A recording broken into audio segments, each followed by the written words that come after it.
Students, इससे पहले chapter में हमने केमिकल काइनेटिक्स में डिफरेंट ऑर्डर ऑफ रिएक्शंस आपने पढ़ा था, उसकी यूनिट्स मैंने कैलकुलेट करके आपको बताई थी।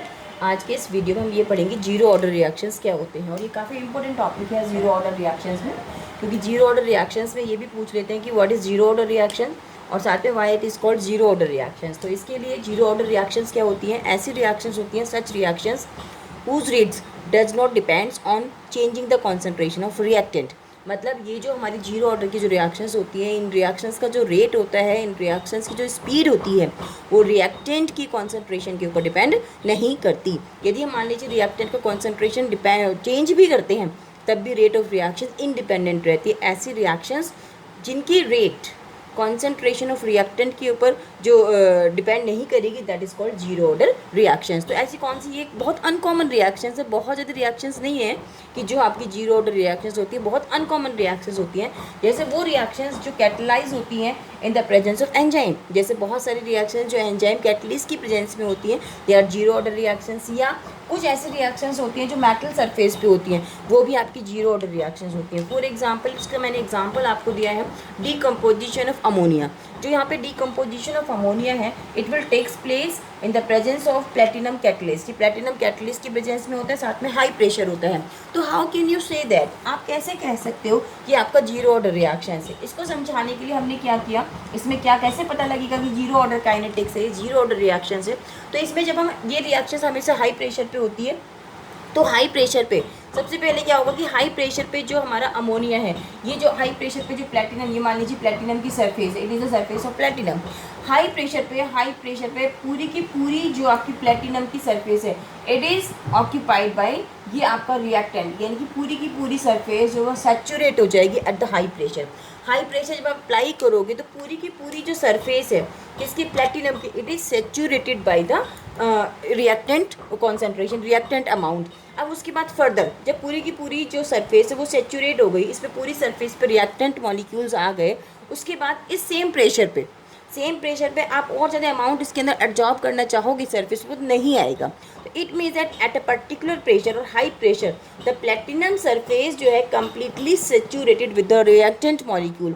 On further increasing the concentration the जो आपकी प्लेटिनम सरफेस है, it does not absorb the reactant concentration. It means एक बार एब्जॉर्ब होने के बाद फर्दर कॉन्सेंट्रेशन एब्जॉर्ब नहीं होगा रिएक्टेंट मॉलिक्यूल्स का, इसीलिए जो रेट ऑफ रिएक्शन है वो इंडिपेंडेंट रहती है, वो डिपेंड नहीं करती किसके ऊपर, कॉन्सेंट्रेशन ऑफ रिएक्टेंट के ऊपर। तो ऐसी रिएक्शंस जिनकी रेट जो है वो रिएक्टेंट की कॉन्सेंट्रेशन चेंज करने पर चेंज नहीं होती, are called zero order reactions. अब इसमें से जो हमारा नेक्स्ट टॉपिक है, नेक्स्ट टॉपिक क्या है? Next topic is experimental method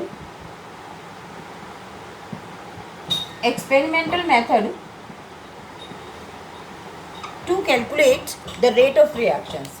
Experimental methods to calculate the rate of reactions. कौन कौन से मेथड्स हैं जो रेट ऑफ रिएक्शंस को कैलकुलेट करने में यूज़ होते हैं? एक्सपेरिमेंटल मेथड्स कौन कौन से? काफ़ी इंपॉर्टेंट मेथड्स हैं ये। वन बाय वन मैं आपको बता देती हूँ, समझा देती हूँ, एक्सप्लेन कर सकती हूँ वन बाय वन। पहला है आपका graphical method. First method is graphical method. Second method is, जो आपका फर्स्ट मेथड है वो ग्राफिकल मेथड है। Second method is initial rate method. Second method is initial rate method.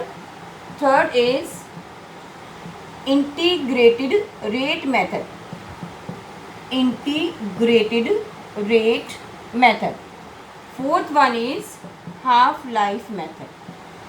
Half life method.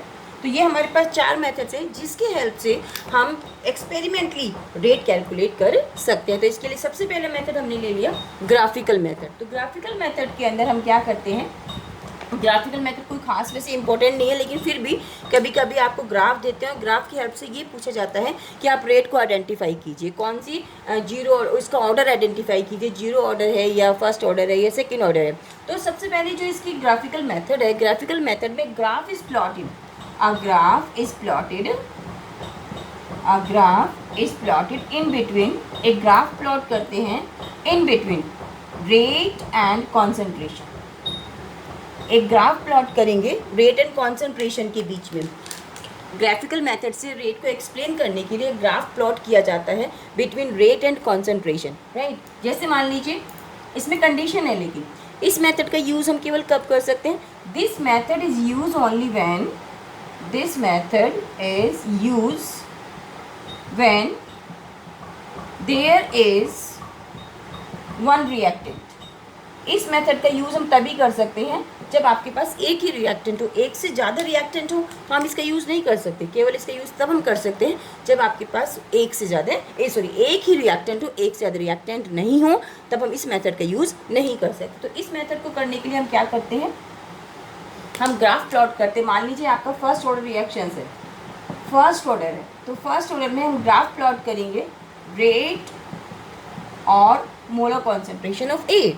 तो यदि मैं इसके बीच में ग्राफ प्लॉट करूँगी, यहाँ पर रेट में लिखूँगी, यहाँ पर ए की पावर 1 लिखूँगी। फर्स्ट ऑर्डर है ना, तो ए की पावर 1 आएगा। Graph will be straight line. यदि मान लीजिए रेट और ए की पावर 1 के बीच में आप ग्राफ प्लॉट करते हैं तो आपका स्ट्रेट लाइन आता है, तो you can say that is the order of the reaction is first order. अब यदि हम सेकेंड ऑर्डर की हम बात करते हैं, सेकेंड ऑर्डर काइनेटिक्स में मैं जो ग्राफ प्लॉट करूँगी, graph plot in between rate and A square, rate और ए रेज टू द पावर। यहाँ पे भी यदि ग्राफ में प्लॉट करती हूँ रेट और ए स्क्वायर के बीच में, तो यहाँ पर भी आपका जो ग्राफ है it should be straight line. तब हम कह सकते हैं आपकी ये सेकेंड ऑर्डर की काइनेटिक्स है। इस तरह से यदि मैं थर्ड ऑर्डर में ग्राफ प्लॉट करूँगी तो रेट और ए की पावर क्यूब के बीच में भी क्या आएगा, आपका स्ट्रेट लाइन आएगा। लेकिन यदि हम बात करते हैं जीरो ऑर्डर में, कि जीरो ऑर्डर में कैसा ग्राफ आएगा, जीरो ऑर्डर के लिए ग्राफ कैसा होगा, तो जीरो ऑर्डर के लिए हमेशा आप जानते हैं रेट जो होता है इज डायरेक्टली प्रोपोर्शनल टू ए की पावर नॉट। इसका मतलब रेट हमेशा कांस्टेंट रहता है, चेंज नहीं होता। तो यदि मैं जीरो ऑर्डर में ग्राफ प्लॉट करूँगी तो ए की पावर नॉट के लिए तो ग्राफ हमेशा कैसा आएगा, स्ट्रेट लाइन। तो इस तरह से यदि रेट और आपको कॉन्सेंट्रेशन के बीच में ग्राफ दे रखा है तो हम एक ग्राफ देख के बता सकते हैं। यदि रेट और ए की पावर 1 के बीच में ग्राफ स्ट्रेट लाइन है तो फर्स्ट ऑर्डर होगा। रेट और ए की पावर 2 के बीच में स्ट्रेट लाइन है तो वो सेकेंड ऑर्डर होगा। रेट और ए की raise to the power cube के बीच में स्ट्रेट लाइन है तो वो आपका थर्ड ऑर्डर होगा।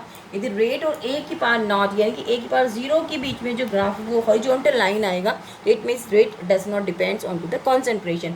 रेट कांस्टेंट रहेगी, वो चेंज नहीं होगी, तो आपकी जीरो ऑर्डर काइनेटिक्स होगी।